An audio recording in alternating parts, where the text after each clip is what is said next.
Bonjour et j'espère que vous allez très bien. Alors, dans cette vidéo, nous allons parler d'une autre qu'on appelle Add Shooter. J'espère que vous le saviez peut-être, les gens ont l'habitude de l'utiliser. Mais je vais pas vous montrer comment l'utiliser, mais nous allons plus aller en profondeur, aller voir le code source et vous expliquer comment ça fonctionne. Comme ça, vous n'aurez plus de doute sur l'utilisation de ce nœud. Si vous avez un problème, ce problème-là va venir sûrement de vous-même. Donc ça, c'est après avoir fini cette vidéo. Alors, déjà là, vous voyez un objet, un cube avec une couleur, rien d'impressionnant. Alors, si nous venons dans le shader ici, donc si nous venons ici, vous pouvez voir ici que j'ai deux shaders diffuse, donc un shader diffuse de couleur rouge et un autre shader de couleur bleue. Et là, j'ai essayé simplement d'additionner ces deux shaders.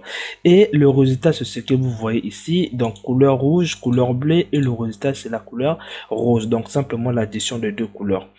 Et là, c'est la même chose de ce que si je me connectais ici, ça donnerait la même chose. Et là, vous pouvez voir le code source. Ben, ça, c'est ce que moi j'ai fait, mais je vais vous montrer d'abord que on va tester d'abord avec le code source de Blender. Ensuite, on va recréer ça nous-mêmes.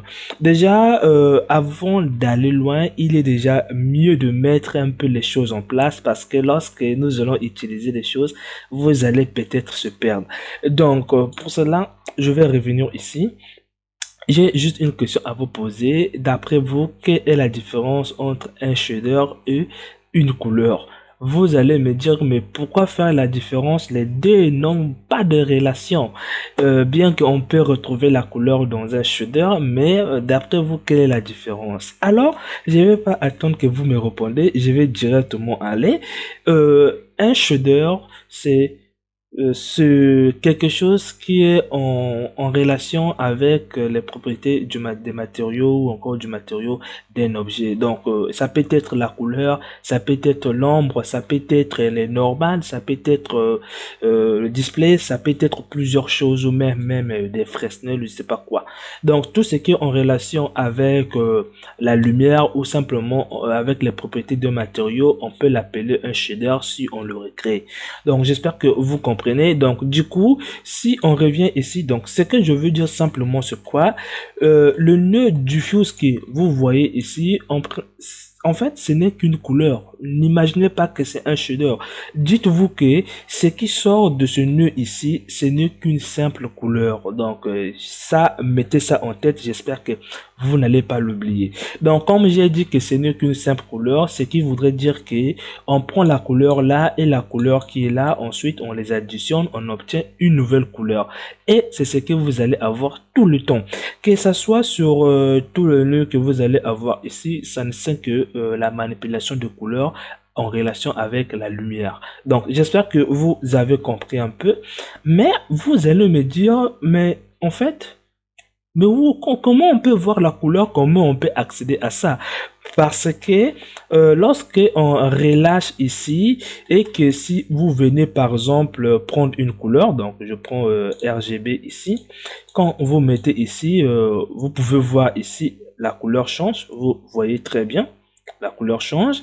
Euh, mais ça ne sera pas le cas si vous faites l'inverse. Donc, si par exemple je prends mix couleur, donc j'essaie d'additionner un peu les couleurs, ou simplement si je prends par exemple ce shader qui est là, que je venais de dire que c'est une couleur, si vous le mettez ici, vous allez avoir des erreurs. Donc, faites très attention. On sait bien que ce sont des couleurs, mais ces deux couleurs ont des principes à respecter. L'autre, c'est ce que vous manipulez le plus souvent.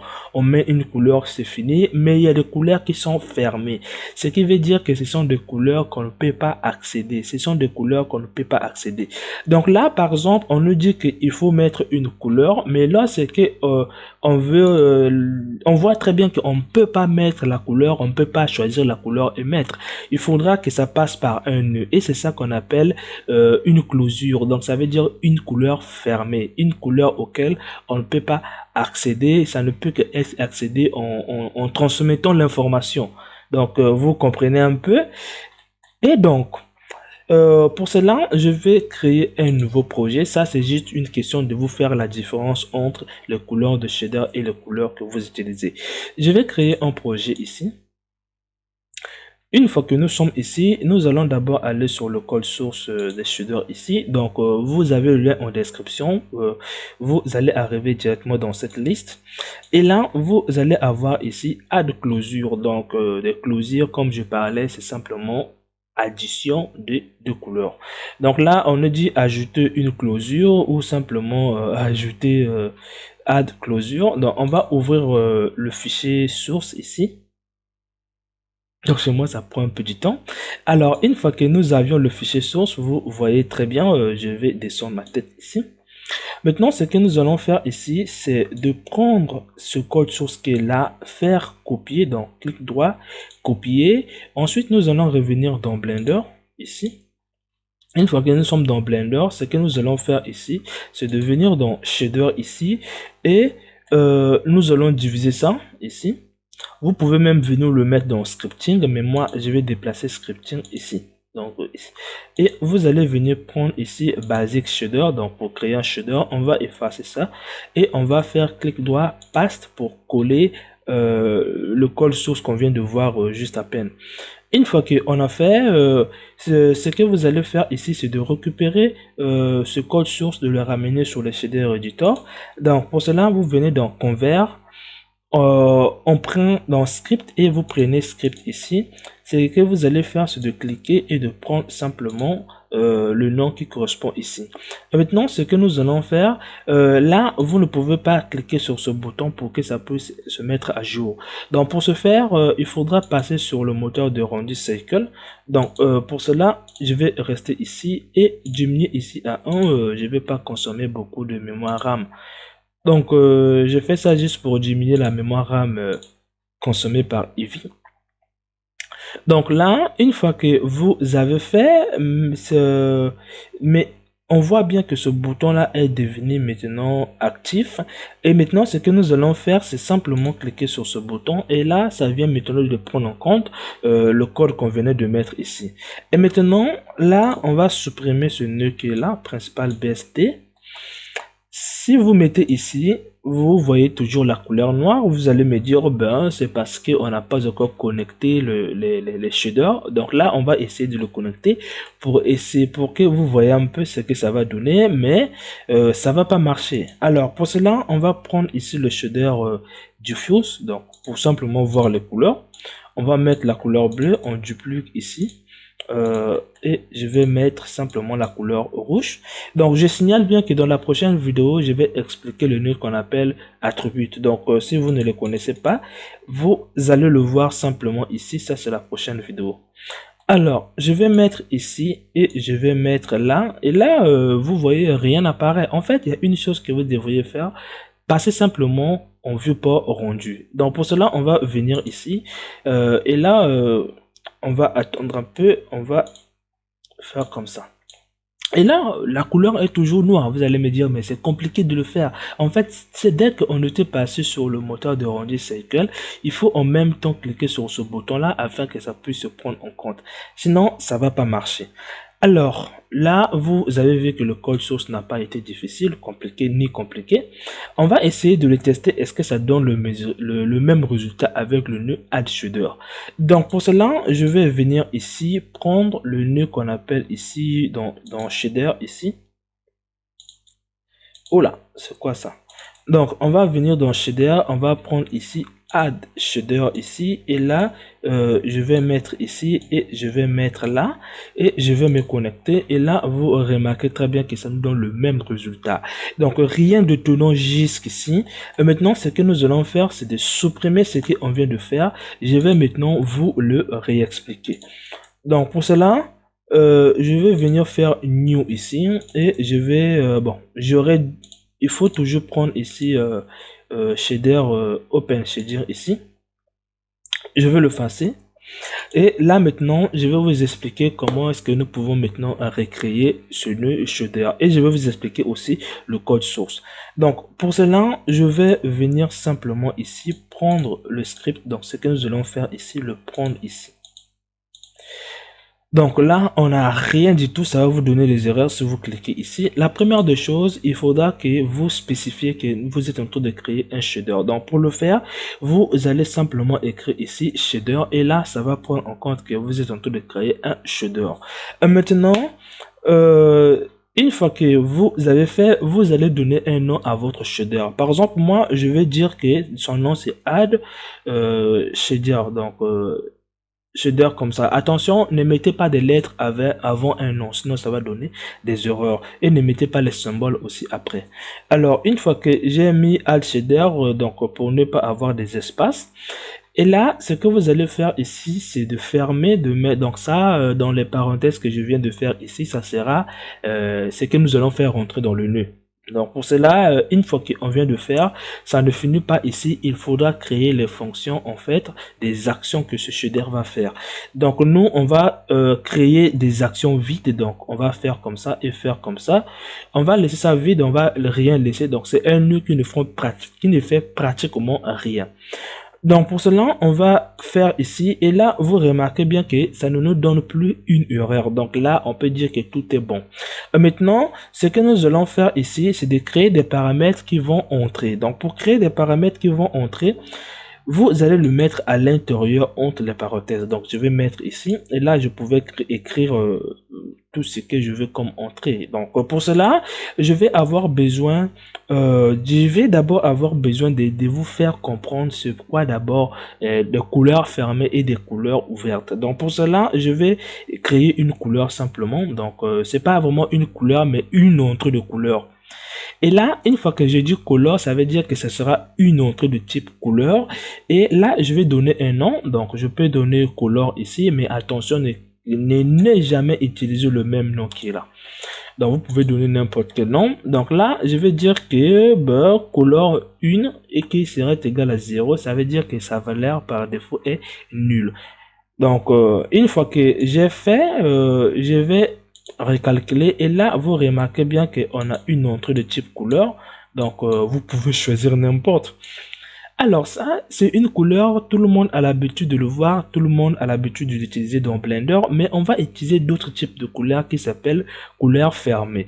Donc pour cela, je vais mettre ici et on va créer une closure. Donc on va écrire simplement d'abord closure, comme ça, et ensuite vous allez mettre maintenant couleur pour dire que ça sera une autre couleur. Donc une autre couleur mais qui sera un peu différent. Donc vous allez voir un peu comment je vais le faire. Donc je vais mettre ici le nom de l'entrée. Donc pour nous ça sera 2.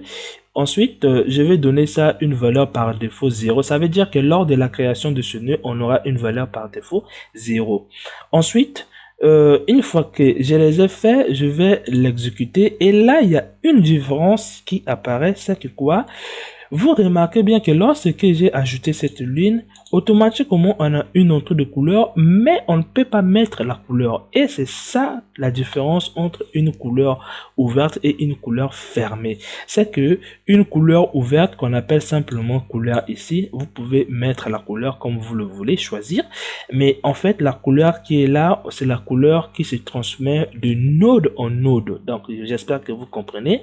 Donc, tout cela, c'est pour vous faire comprendre une seule chose, que le shader diffuse que nous avions ici, si nous faisons ça ici, on va le récupérer ça dans le nom couleur. Ce qui voudrait dire que ce qui sort ici est aussi une couleur. Donc là, j'espère que vous ne connaissez pas ça.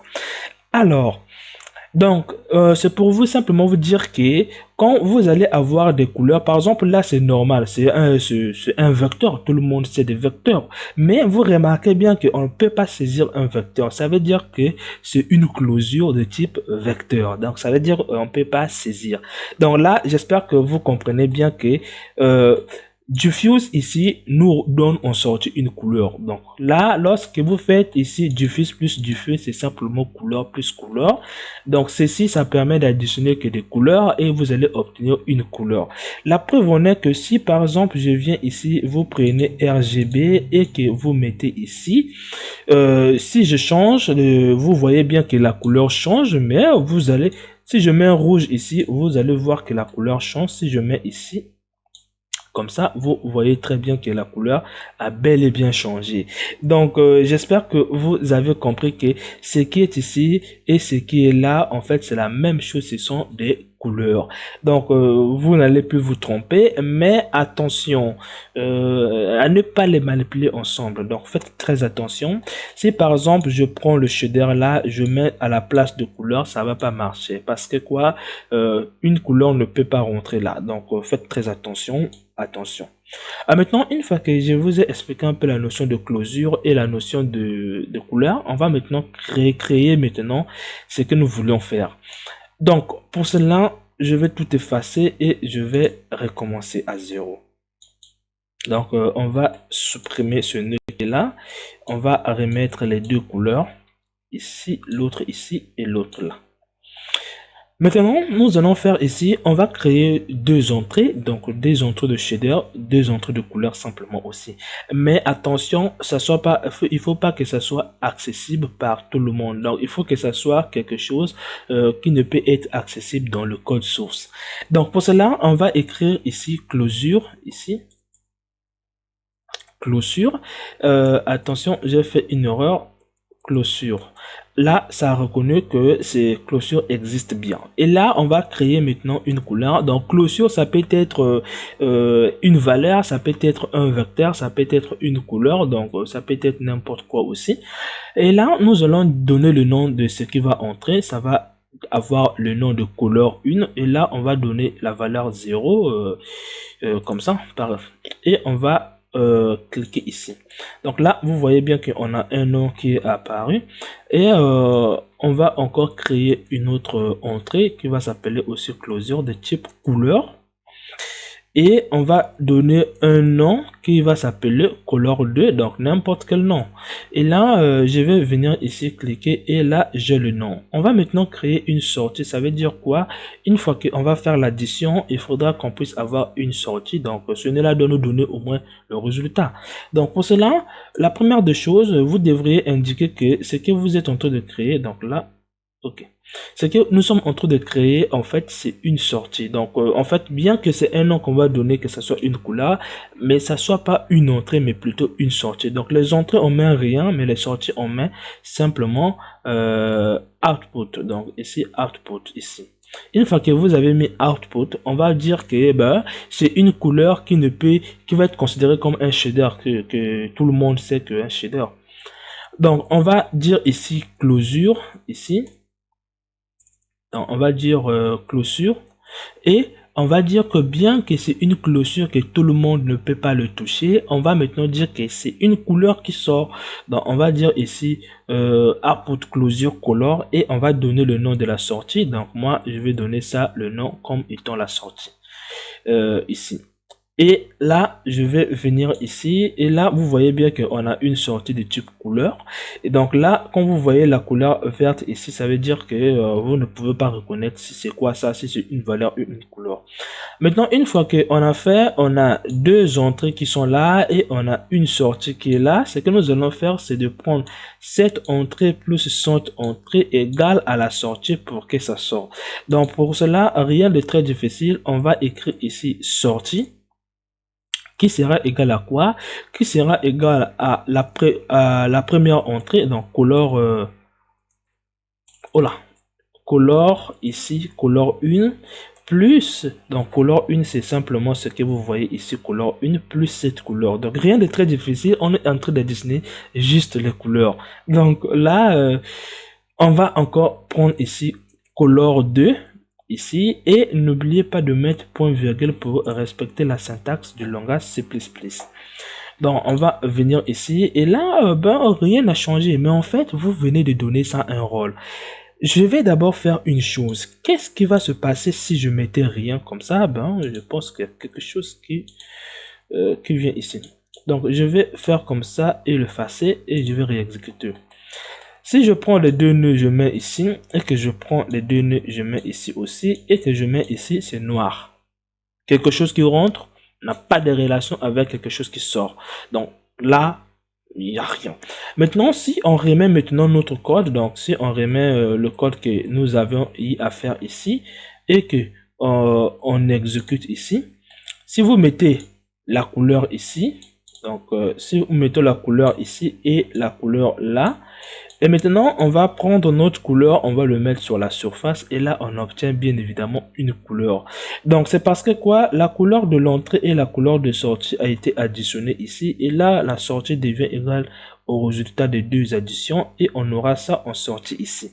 Donc là, vous remarquez très bien, de la même façon que vous pouvez faire par exemple, si vous prenez deux couleurs ici, RGB, donc je prends ici couleur bleue ici, je viens faire duplique, je viens encore ici, je prends couleur rouge et ça, si j'essaie de les additionner pour essayer de voir, est-ce que je vais essayer d'obtenir à peu près la même couleur ici.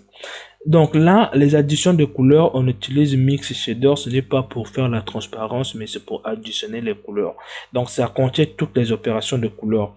Donc vous pouvez même utiliser le nœud qu'on appelle ici vecteur mathématique pour faire l'addition. Mais on va pas aller loin. On prend cette couleur qui est là et on prend cette couleur qui est là et on va choisir ici l'addition, donc add. Et là, ce que nous allons faire, c'est de se connecter sur ce nœud. Et là, vous remarquez très bien. Mais vous allez me dire, monsieur, cette couleur-là est un peu plus foncée par rapport à ça. Oui, parce que dans les couleurs, il n'y a pas des informations d'ombre. Donc, attention, à l'intérieur ici, bien qu'on fait sortir une couleur, mais cette couleur qui est sortie est affectée par l'ombre. Donc, j'espère que vous voyez bien. Donc, ici, il n'y a pas d'information d'ombre, donc du coup on ne peut même pas savoir ça, donc vous comprenez un peu. Donc pour cela, pour ce faire ici, donc là je vais augmenter ça et là vous voyez très bien. Donc si on essaie de le rendre un peu plus foncé, vous allez retrouver à peu près la même couleur qui est là. Donc pour cela on va venir simplement ici, on va faire dupliquer ici. Bon, on va utiliser les valeurs, hein. Vous venez ici dans vecteur et vous prenez vecteur mathématique. On va essayer de réduire l'intensité de la couleur.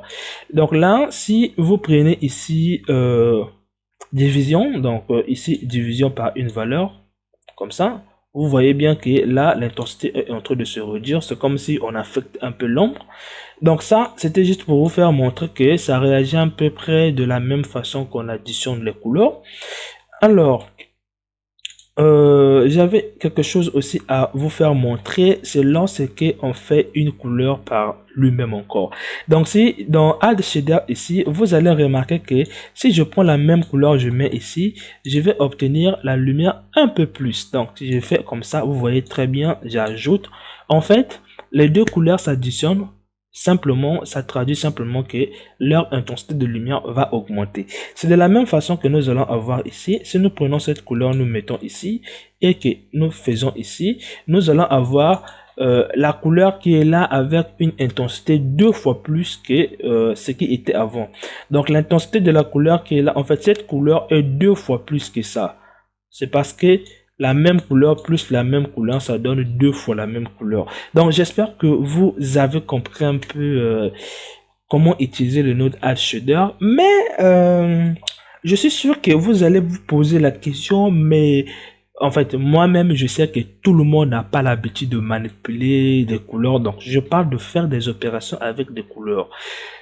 Un simple exemple de ce que je vais vous montrer de son utilisation de Add Shader. Imaginez que vous avez la peau, donc on a la peau qui est là et qu'on verse de l'huile. Et imaginez maintenant que vous avez un objet auquel vous avez un matériau de la peau et un matériau d'huile. Et que vous voulez faire quoi? Vous voulez mélanger le matériau de la peau avec l'huile. Ce que vous allez avoir ici, c'est quoi? C'est simplement additionner le matériau de l'huile et le matériau de la peau. Et là, vous allez obtenir un mélange. Rien de très difficile. Donc, j'espère que vous avez compris aussi son utilisation ou son utilité. Alors, on se retrouve dans la prochaine vidéo auquel je vais vous expliquer ce nœud qui s'appelle ici attribute. Donc là, c'est aussi très facile à comprendre. C'est pas compliqué ce nœud là. Donc voilà pourquoi je vais passer par ça la prochaine vidéo. On se retrouve dans la prochaine vidéo.